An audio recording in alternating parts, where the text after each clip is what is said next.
Hello friends, मैं doctor Surinder Verma आपका अपने यूट्यूब चैनल पर स्वागत करता हूं। दोस्तों, पिछली वीडियो में मैंने बताया था कि यूट्रस के अंदर अगर रसोली या गांठ हो जाए तो उसके क्या कारण होते हैं। इस वीडियो में मैं आपको बताऊंगा कि उस रसोली या गांठ होने के लक्षण क्या होते हैं और अगर वो लक्षण पैदा हो जाएं तो उसके लिए हमें कौन से टेस्ट करवाने चाहिए, इस वीडियो में आज हम बात करेंगे। सबसे पहले जो दर्शक नए हैं उनसे रिक्वेस्ट है कि मेरे इस चैनल को सब्सक्राइब कर दें और वीडियो को लास्ट तक देखें। दोस्तों, बच्चेदानी में रसौली होने पर आगे जो मैं आपको लक्षण बता रहा हूँ, इनमें से अगर कोई 4 भी आप में पाए जाएं तो आपको अपने लेडी डॉक्टर से मिलके इसके बारे में सलाह लेनी चाहिए, क्योंकि फाइनल डायग्नोसिस आपकी डॉक्टर ही बता सकती है कि आपको रसौली है या नहीं। लेकिन अगर आगे जो लक्षण बता रहा हूँ इनमें से कोई 4 पाए जाएं तो वो फाइब्रोइड होने के चांसेस ज़्यादा रहते हैं। सबसे पहला जो लक्षण पाया जाता है वह है हैवी मेंस्ट्रुअल ब्लीडिंग, अर्थात मेंसेस के समय बहुत ज़्यादा रक्तस्राव होना। यह रक्तस्राव 2 प्रकार से ज़्यादा हो सकता है।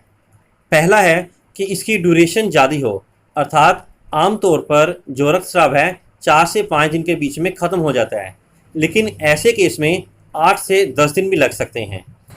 अगर आपको 8 से 10 दिन का रक्तस्राव हो रहा है तो आपको अपने लेडी डॉक्टर से मिलके फाइब्रोइड यूट्रस को रूल आउट करना चाहिए। दूसरा है कि ब्लीडिंग तो 4-5 दिन ही हो रही है लेकिन हैवी हो रही है, उसकी जो अमाउंट है वो ज़्यादा है। अगर ऐसा भी है तो भी आपको इस गांठ के बारे में रूल आउट करना ज़रूरी है। दूसरा है लोअर एब्डोमिनल पेन, अर्थात नाभि के निचले हिस्से में पेट में लगातार हल्की हल्की दर्द होते रहना या इस एरिया में थोड़ा भारीपन रहना। अगर आपको ये शिकायत है तो ये भी एक प्रकार की गांठ होने के संकेत देता है। अगला लक्षण है लोअर बैक पेन, अर्थात कमर के निचले हिस्से में दर्द रहना।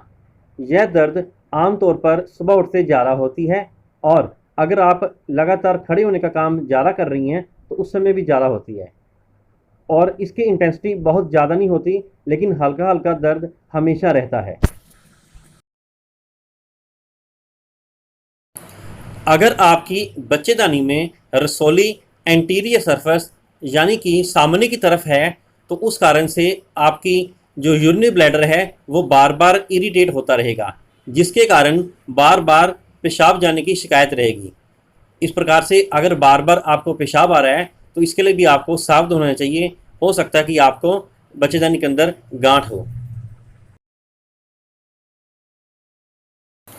इसी प्रकार अगर यह रसौली बच्चेदानी की पिछली दीवार यानी पोस्टीरियर साइड में हो तो यह लगातार हमारी जो इंटेस्टाइन है उसके ऊपर प्रेशर बना कर रखेगी, जिस कारण से कब्ज रहने की शिकायत रहेगी और ये कब्ज पुरानी हो जाती है और किसी भी प्रकार से पूरी तरह से पेट साफ नहीं होता है।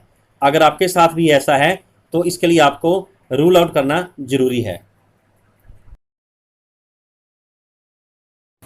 अगला लक्षण है खून की कमी, अर्थात एनीमिया।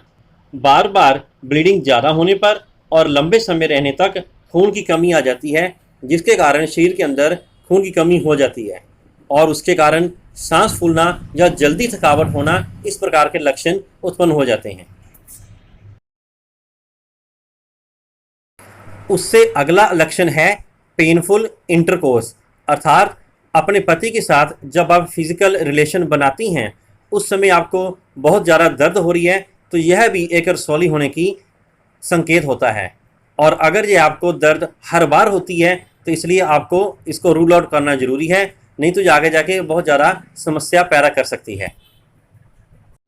तो दोस्तों, ये थे बच्चेदानी की रसौली के कुछ सामान्य लक्षण। इनमें से अगर कोई 3 या 4 भी आप में पाए जाते हैं तो आपको इसको रूल आउट करना ज़रूरी है और इसके लिए आप लेडी डॉक्टर से कंसल्ट करके अपनी अल्ट्रासाउंड स्कैनिंग या एमआरआई करवा के भी इसको पता करवा सकते हैं कि आपको यूट्रस में रसौली है या नहीं है। तो दोस्तों, ये था आज का वीडियो। आशा करता हूँ कि आप इस जानकारी से संतुष्ट होंगे। अगर आपको ये वीडियो अच्छा लगे तो इसको ज़्यादा से ज़्यादा शेयर करें और मेरे चैनल को सब्सक्राइब करें। Thank you.